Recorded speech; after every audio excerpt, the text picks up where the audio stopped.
back to We're the Batman. I'm Mike. And this is Matthew. We have been loving everything going on with Absolute DC so far up to this point.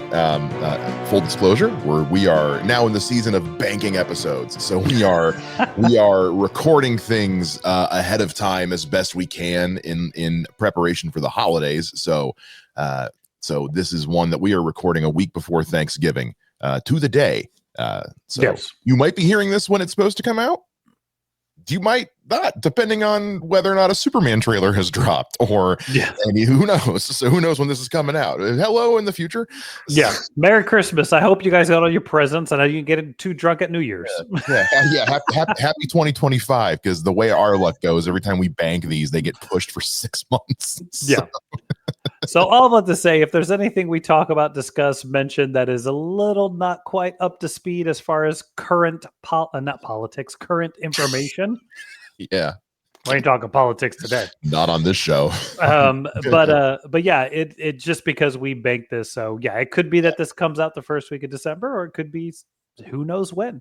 But we decided we had some fun. We've been loving Absolute, and technically at this point, only 3 have come out. Yeah, as of right now, we have only read 4. We've read the first 2 issues of Absolute Batman, Absolute Wonder Woman #1, and Absolute Superman #1. That is all that has been released / we have read at this point. Yes, and I meant 3 characters. Oh yeah, 3 characters. Yes, we know more are coming. We have covered this extensively. We're just having some fun with the information we have at this point in time, because we like doing stuff like this. This is fun for us. And by this, if you haven't read the title, or this is you listening to the podcast, if you didn't read the title and the thing you tapped on your phone, I mean, hey, more power to if you're just rolling and just touching an episode blind. I mean, I'm not hating, but so yeah, we decided what if we pitched an absolute title, a character from the DC universe, Pantheon, whatever, of just hey. Just what we would do with Absolute. And I had kind of some fun with mine, just kind of going weird. I know you had a weird hiccup. I did. I did. Matt got to see my idea face. He doesn't get to see my idea face very long. I was originally going to pitch an Absolute Swamp Thing, because I had an idea for it. And then in the midst of doing all this, I was getting caught up on, I didn't realize there was an ongoing Hellblazer series right now, Dead in America, 3 issues in, loving it so far. But like the basis I was going to use for my version of Swamp Thing is kind of what they're doing in Dead in America with his introduction to that story. So I was like, well, there goes that. So we were scrambling last night recording our a DC News episode for this week.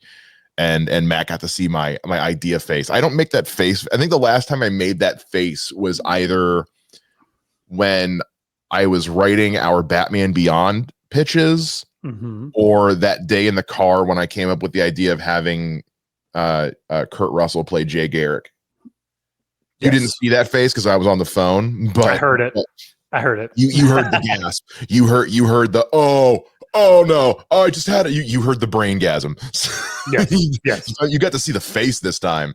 I'm actually quite happy with what I turned up with this. Well, then why don't we let you run first, brother? Okay. All right. Yeah. So everybody knows I like my dark mystery magical characters in DC.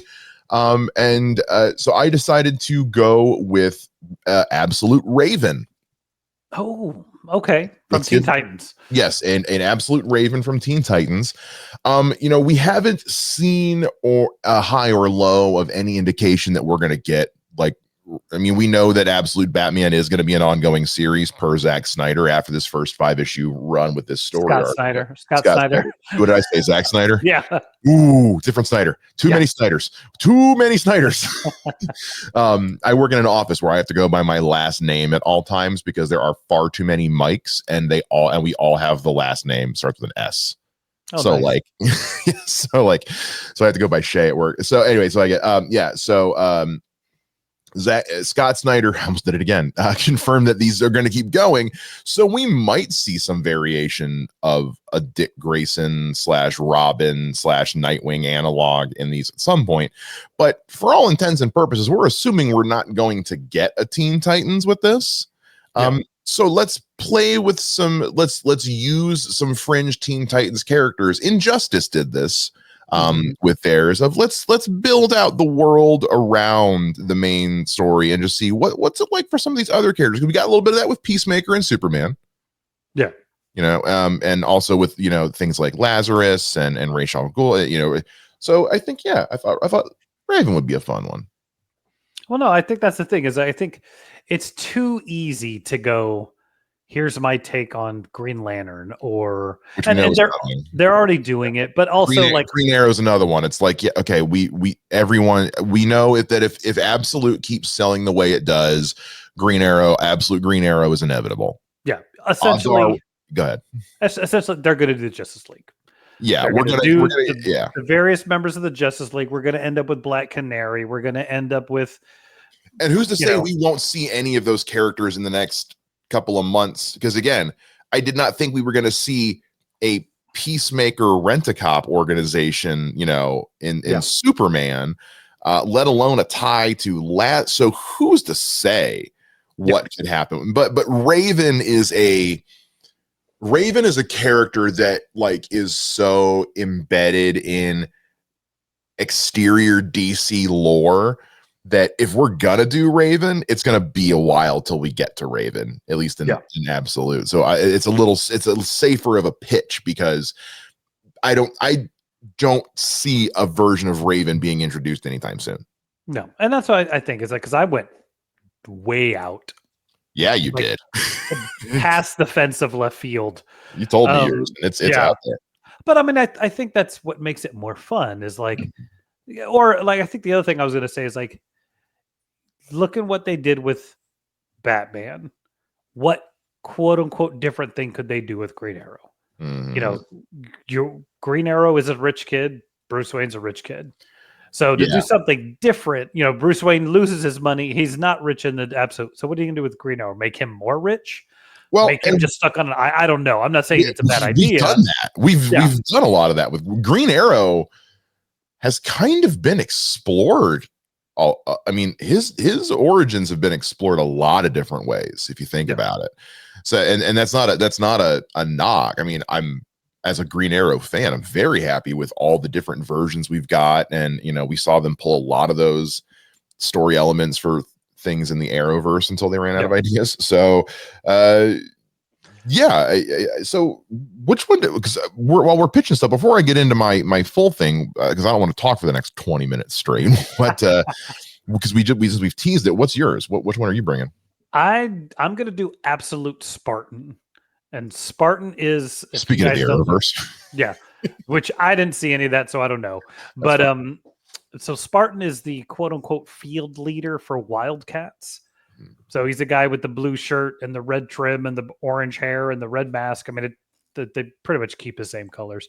I just wanted to do something that I was like, there's no one ever in the world who's going to pull Absolute Spartan for this title. But I also because Backlash is my favorite character, Wildstorm. I really want to do that, but I just kind of felt like there's nothing he's going to do that would be with that character that hasn't been kind of either done already, or is it similar to what they're doing now? Yeah. Because even doing anything, just, so much I really went, a Grifter would have been easy, but then I was like, what are you going to do with Grifter? Make him a different kind of soldier of fortune. I don't know. So hey, maybe Absolute Grifter will finally make that Flashpoint joke make sense. Never letting that one go. That lives rent-free in my head. I still to this day do not understand that joke. Not one bit. Doesn't make a lick of sense. I almost need to reread the comic to see if is there something we might need to. We honestly might need to, because I'm like, that is such a specific joke that doesn't make sense. Refresh the joke, because I think I remember it, but so the joke, for those who don't know, in Flashpoint, there's a moment where Thomas Wayne Batman runs into Grifter. And I know for a fact it's in the movie. I believe it's in the book, but I have not read Flashpoint in a long time. But Grifter and Batman are taking turns, popping dudes off. They're like, hey, Batman, we should work together sometime. And Batman goes, yeah, Batman and Grifter, the boy idiot, that'll be the day. And I'm like, that is, huh? That doesn't make, like, it'd be one thing if it was established that, like, this version of Grifter was, Dick Grayson or one of the Robins, or if there had been some long OG first run of Batman connection with maybe like Grifter was the original pitch for Robin. I don't know, but it's never explained, and that joke drives me nuts to this day.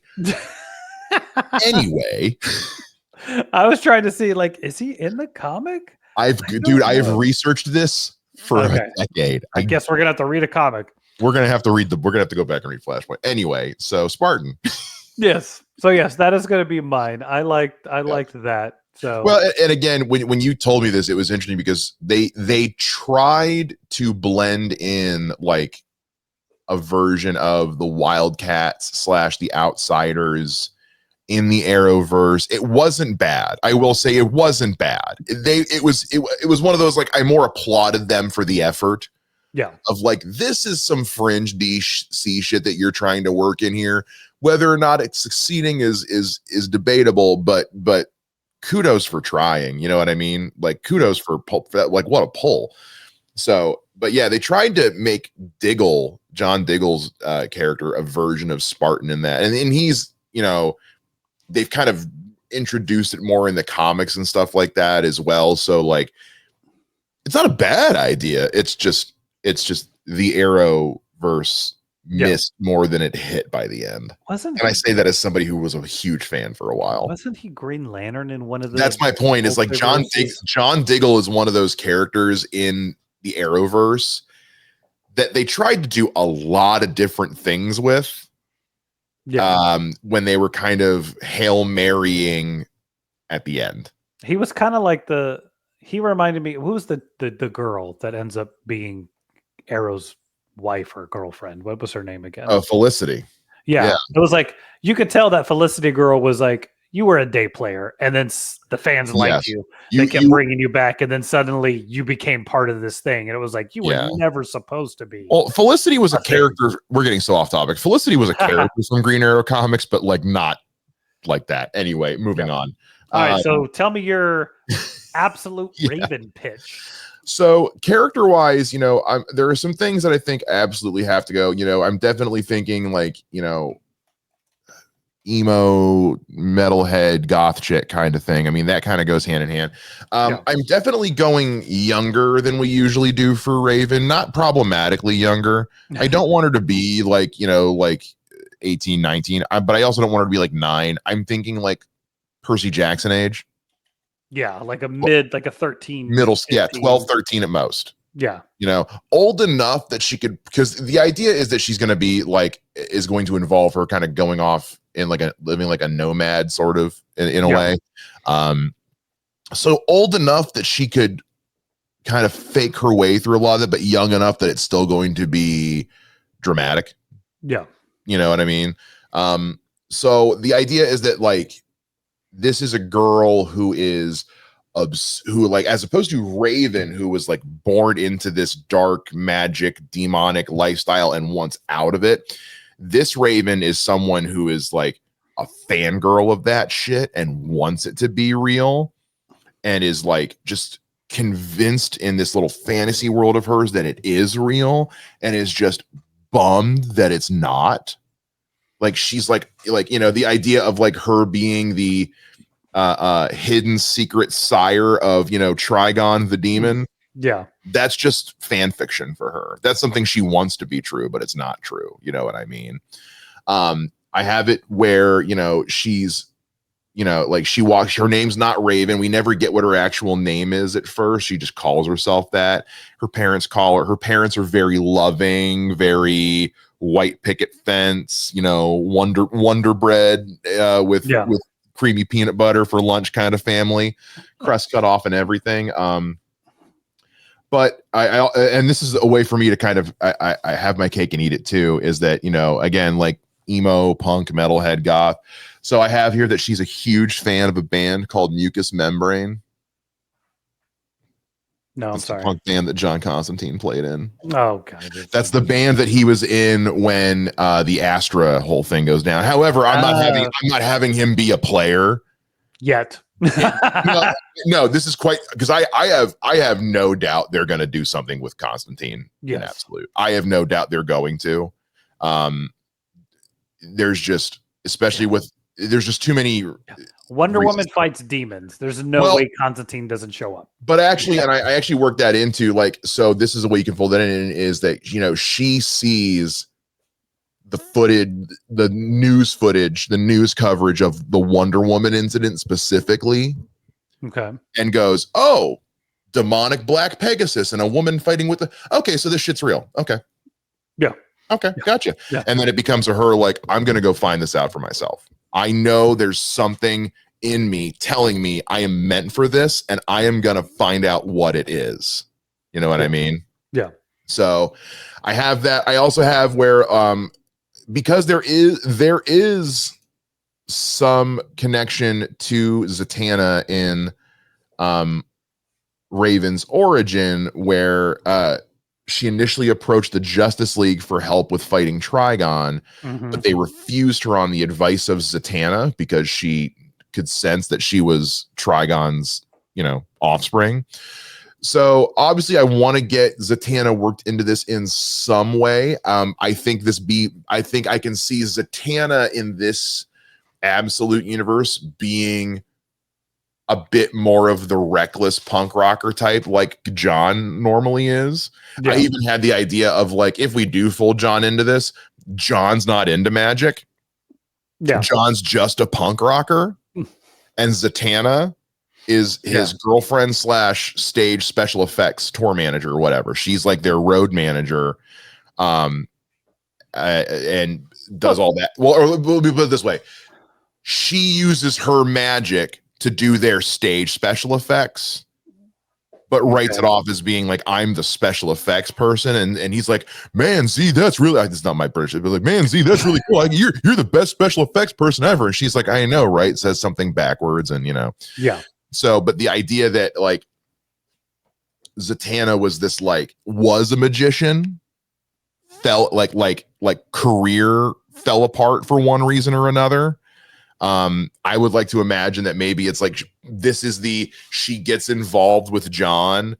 He's such a toxic rock star that it ends her career. And all she can do now is all I can do is get a job doing John's special effects on the road. And then it becomes, hey, Raven ideally goes on this nomad's journey of trying to find her way into the dark arts and go find Zatanna. And Zatanna can basically be, instead of being the one who says, no, we need to distance ourselves from her, she's the one who says, you want into this? All right, I'll be your Obi-Wan. Yeah. And then so there you go, a little cameo, a mention of John or whatever. Doesn't even have to see him there. She can just be like, I dated this guy or whatever. And then they can just go off and have dark art magical adventures together as Raven slowly starts to work her way towards being a sort of like self-taught dark arts magician, or, you know, but that's as far as I've gotten with this pitch. But like, that would be my issue one. Basically. No, I think that works, because I mean, remember that there's that scene in Absolute Batman #2 where he's basically playing poker with the who's who of Batman villains and friends. Yes. And you're just like, Wayland, Oz, Harvey, Eddie. I was trying to blank on Riddler's name for a second. And we know that, spoilers for Absolute Batman #2, but we know that Selina's coming. So, I think that, there's just ways you can introduce these other little fringe maybe it's one of those like I always sense something when I would go out in nature, and it's like a way of being like, oh, it's because Swamp Thing's there, and she's actually communicating with Swamp Thing through yeah. There's a lot of ways you can do that and take elements of her origin and just flip them. Well, and we haven't quite done magic. Wonder Woman has done some, but Wonder Woman's the closest. So, I mean, it's magic. It's God magic, but it's magic. So. So to be able to go into that darker underground magic like that would be interesting. And well, it's a way to connect the threads. She sees the footage of absolute Wonder Woman #1 happening and goes, I want to be a part of that world. Yeah. So, all right, buddy, hit me with your Spartan pitch. I actually altered it a little bit since we talked because I kept thinking about it and I was like, I don't know if that really works. So, all right. So my absolute Spartan pitch is this. So going to go history for a second. So in the original Wildcats thing, the whole idea was that the Daemonites were the bad aliens and the Cherubim were the good aliens, and all of the Wildcats were Cherubim. You know way more about this than I do, so I'm just listening. So there was like the Cherubim were the good guys, the Daemonites were the bad guys. Most of the Wildcats were Cherubim half-breeds, or some of them were actually Cherubim aliens, blah, blah, blah. It's a weird kind of thing. So I wanted to play with that a little bit, but also do something a little different, because Superman is obviously like Superman has shown up and he is potentially the first alien to be here besides what's his name? Oh my gosh. Brainiac, yeah. Who by all accounts has just been like, lurking in the shadows. So yeah. So but Superman hasn't also fully announced himself to Earth yet. He's still just kind of doing the thing. Yeah.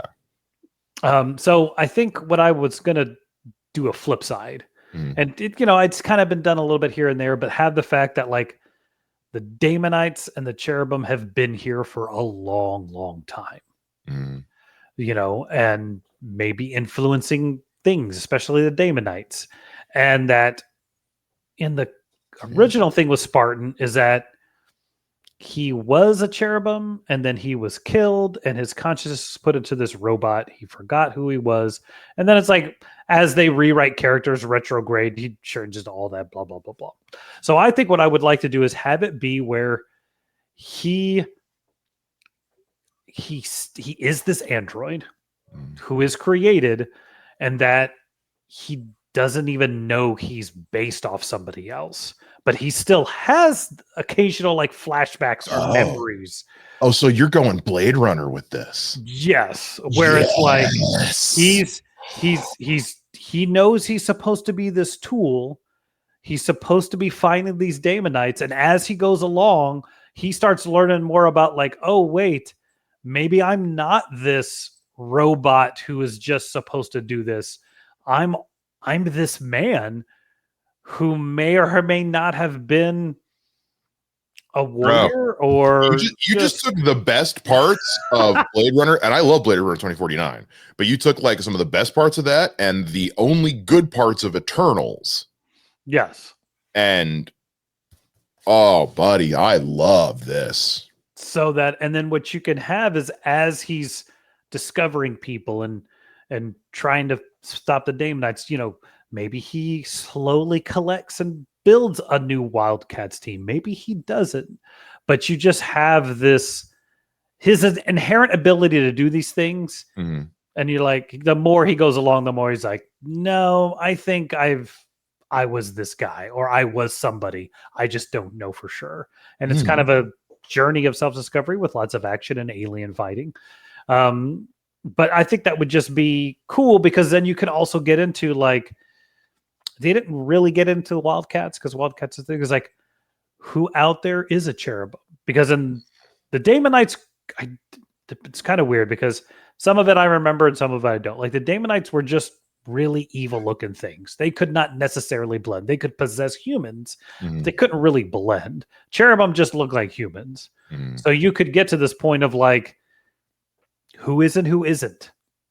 And one of the things I really liked was that there was a storyline where at one point the Wildcats went back to their homeworld, and like come to find out the war had been over and they weren't even fighting anymore, and that the Daemonites were basically now slaves to the Cherubim, and that the Cherubim had this horrible class system, and it was really weird because they just get to the point where like, this place sucks, we're going back to Earth, and they leave.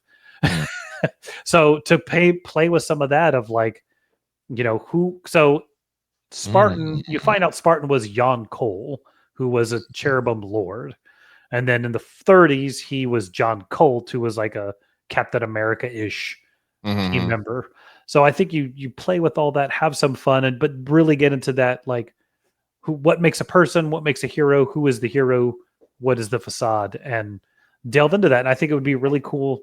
And, if Grifter shows up, he does. Maybe he doesn't. Who knows? But, I think with something like Absolute, what I've really liked is how much you can take everything to baseline and redo it.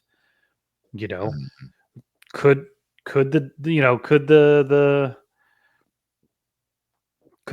the Cherubim have been friends with the Kryptonians? Could the Daemonites been like you? There's so much, because I remember when they did the New 52, because that's the thing that's weird. It's like with Wildstorm characters, DC buys Wildstorm like 20, 30 years ago, but then they don't integrate those characters until the New 52. Yeah, I think they were waiting for the New 52. I think they knew it was coming, and they were, or they were just like, hey, this is a perfect opportunity to fold them in. Yeah. You know what I mean? But then I think sometimes you wait for opportunities like that. I mean, we've been seeing that with James Gunn and the DCU. It's like, well, even Marvel with the MCU, and like we're finally getting Daredevil and all that. It's like, yeah, we're in X-Men. It's like we're gonna fold it in. Yeah. When we figure out how. Yeah. But I think too is like the bad thing was like within 6 months, they're all gone. Like the only thing that stays around is Midnighter and Apollo. Remember, they did the same thing with Watchmen when they finally when they did Rebirth, and they folded they eventually folded Watchmen proper into the DC universe a couple years ago. So they did the same thing with the Milestone characters. They pulled them in a New 52, and then they slowly kind of disappeared. And I think they kind of come and go. But no, I think that. Well, I think it's also one of those, like, they put them in and then they just see how they do. I mean, also, you also have to remember, I think something, and this is kind of like in the business side of it, but it's like, they eventually, they probably stopped selling for a reason. Yeah. It's like, you also have to remember, it's like people also may have just stopped buying these books because they were just tired of the characters. So sometimes it's a way of just, I think of it as a way of just saying, okay, yeah, we bought these, we're acknowledging we have them. We're not going to use everything though, guys. Like manage your expectations. We already got a lot of characters. Well, and even when they did Rebirth, they had, there were several new characters they introduced that did not last. I think the Terrifics last the longest. Yeah. And again, a lot of that was just because I think a lot of that is just based on, like, at the end of the day, hey guys, how's it selling? Yeah. Because in comic books, it's very much based on, like, we're gonna make Absolute DC is gonna run because Absolute Batman #1 sold 400,000 copies. Absolute Superman had to go into its second printing within like 72 hours. So like those are gonna sell. But all right, Terrifics. Yeah, nobody bought it. All right, that's done. Yeah. Well, my point is I think even in the last couple of reboots, Grifter has been your guy. Like, because Grifter is the one that is the character that they could, because like when they did the New 52 Rebirth, he had his own series. He was in Batman. He's now Lucius Fox's head of security. So yeah, I don't know if he still is, but he was there for a while. I forgot about that. Yeah. So I think getting him out of the way, letting Spartan do something different with Spartan, like, because as I said, even with the 3 we've seen so far, it's just so different and so new and cool. You could do that with any character, and I think doing that with Spartan would just be a lot of fun, because then if you want to have the Wildstorm-ish characters are the dark underground of the DC universe, and that's why they don't appear, I think that's cool. And again, we're clean slating. Who knows? Exactly. This is kind of the beauty with all of this, is like this is the Absolute DC universe in comics is truly a do whatever you want. Yeah. Have fun. Like, keep certain things consistent here and there, but like again, like Raven and Spartan are two characters. It's like, guys, we can really just play with house money with these, you know. Yeah. I love the Blade Runner ooh, God, that makes me feel all different kinds of good ways. I like that. It would be fun. It'd be cool. A lot of fun. It would be cool. And I also think too, with both of these, it's great ways, because these characters are so like on the fringe. Like, it gives you, we always say we're huge fans of world building, and so it gives you an opportunity to just branch out a little bit more and just see what else this, you know, how creative is Darkseid getting as he's making this fantasy world of his. You know what I mean? Speaking of Darkseid and being creative, did you ever pick an artist? No, I did not. I did not. Not gonna happen in a million years. I know you did. Look. I barely got the pitch. Okay. Look, I'm laughing because I was gonna mess with you and suggest an artist, a guy named Dave McKean. Do you know who he is? I'm not familiar with him. I'm not as familiar with artists as I am with writers. You probably love his work, but you also hate his work. He is the guy who drew Sandman. So all those weird covers from the original Sandman. And you're about to break my heart with something, aren't you? He's the guy who did Arkham Asylum. I knew you were going to say it. I knew you were going to say Arkham Asylum. I knew it. I knew you were going to say Arkham Asylum. I knew you were going to say that. Oh, God, I hate that book. I really don't like that book. But honestly, who I would pick for great artist. He's a great, like, the problem I had with Arkham Asylum was the story, not so much the art. But his work on Sandman is the artwork on Sandman. Well, and again, I don't know if I got to check and see if he's the one who's doing the art on this Hellblazer Dead in America. Mm-hmm. But there are ties into Sandman with that as well. And whoever is, and they made it look kind of like the guy from the show, but not enough. But whoever did the designs on Sandman for this Hellblazer Dead in America, well done to you. I have to go look and see who it is. But seriously, well done. Holy cow, he looks cool. Yes, no. So the artist I would honestly put on your title, because I was thinking about it while you were talking, is this guy who I love. Okay. Although at the same time, the guy you just said, not a bad pick, all things considered. Yeah, but I think I don't know if he would fit with the look of Absolute. Correct. So this is who I would say Dan Panosian. Dan Panosian. You dropped it to me on Facebook. I just hit you 2 things on Facebook of him. Okay. He's this artist who I've kind of been aware of for a while, and then he was on the Cinephiles. He's friends with Steve Morris and John Roca. Oh, okay. And big fan of that podcast. And he was talking about his book called Slots, and I bought it. It was awesome. Oh, I like this art. And he is I like this art. Oh, is that supposed to be Batwoman? No, is that a take on I'm not sure. I'm not sure who that is. I don't know who that is, but I like here. Let me put this up on the screen for people who are watching this on YouTube, so you guys can see. This is cool looking. Did you see the Absolute Wonder Woman cover he did? You sent me the same link twice. Did I? That's probably a no. You did, so no, I did not. Okay. That's I like that. Yeah, I could see that working. I could definitely see that working. I wonder if he drew the or no, I think I got the Jim Lee cover of Absolute Wonder Woman. Yeah, I didn't get that one. That's I hope that doesn't awaken something in me. No, I can see Dan.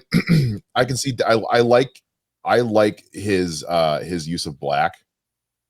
I like his use of shadows. I could see him doing great work on a Raven book for sure, especially in Absolute. Yep, big into that. Love that a lot. He's done a ton of work. He's done X-Men. He's done Punisher. He's done Conan. He's an awesome artist, and I think that would be super cool. He would be great on this thing. So love it. What and who do you have for yours? I picked a guy called Sanford Green. Okay. He's a little more indie, not indie, but more like an Image Comics guy. His more recent work has been in a book called Bitter Root, which I read the first kind of bits of, but I fell in love with him because he did the Power Man and Iron Fist. What's his name? Sanford Green. Sanford Green. Here, look, I'll send you his Instagram. I'm on it right now. Yo, Yeah. dude can not to minimalize it. Dude can draw. Oh wow, yo, those takes on Absolute aren't bad, dude. His Absolute Superman variant cover slaps. Yeah, it does. And that's the one. That's for number 2, I think. It says coming soon. So either that or it's in the second print of number 1. Yo, this dude rules. This dude is very good. Sanford Green is very good. Yeah. So I fell in love with his work on Power Man and Iron Fist. There was a series that was, I think it was 2013 or 14 when they rebooted it. And he just made them look so damn cool. Mm-hmm. And that's the thing is like, look, if you scroll down through his stuff, he just makes people look cool. Things look cool. And I like, especially when you're dealing with, I think the design of Spartan is really awesome. Yeah. But also you can do a lot with it. You could do a lot with it. And just looking at some of the stuff he's done, I'm like, hell yeah, dude. I would love to see this guy. That's my only thing is I wonder what an Absolute Raven would look like. You know what I mean?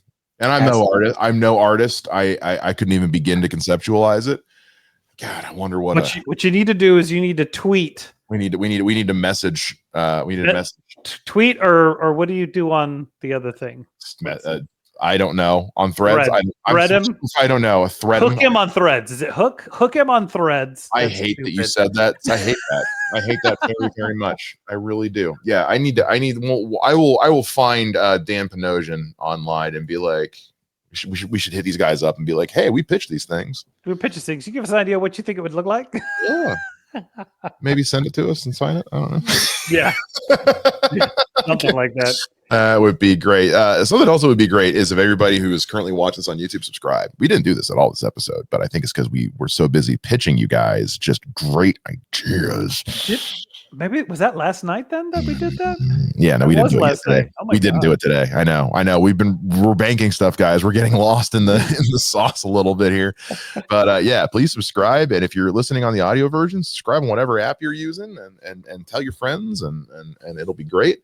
And we'd also like to know what would be some absolute DC pitches you guys, or what do you think of ours? What would be something you would do? Obviously, if you're on YouTube, let us know down in the comments. You can let us know on social media, on Facebook, Threads, and Instagram at WATB Pod. You can find me on social media at Mr. Mike Shea. You can find me on Twitter at Mr. J Ninja. And everywhere else at a different name. Who knows? One of these days I'll line them all up. One of these days we're gonna sit down and just have an office day of just like, all right, let's clean some, because let's get you logged into stuff. Let's get your name. Well, one of these days, maybe when we hit 100 subscribers. There we go. 100 subscribers, we will clean up Matt Hass's social media a little bit. That is going to do it for this episode of We Are the Batman. We will see you guys again next time. Same Bat Podcast time. Same Bat Podcast channel. Bye-bye.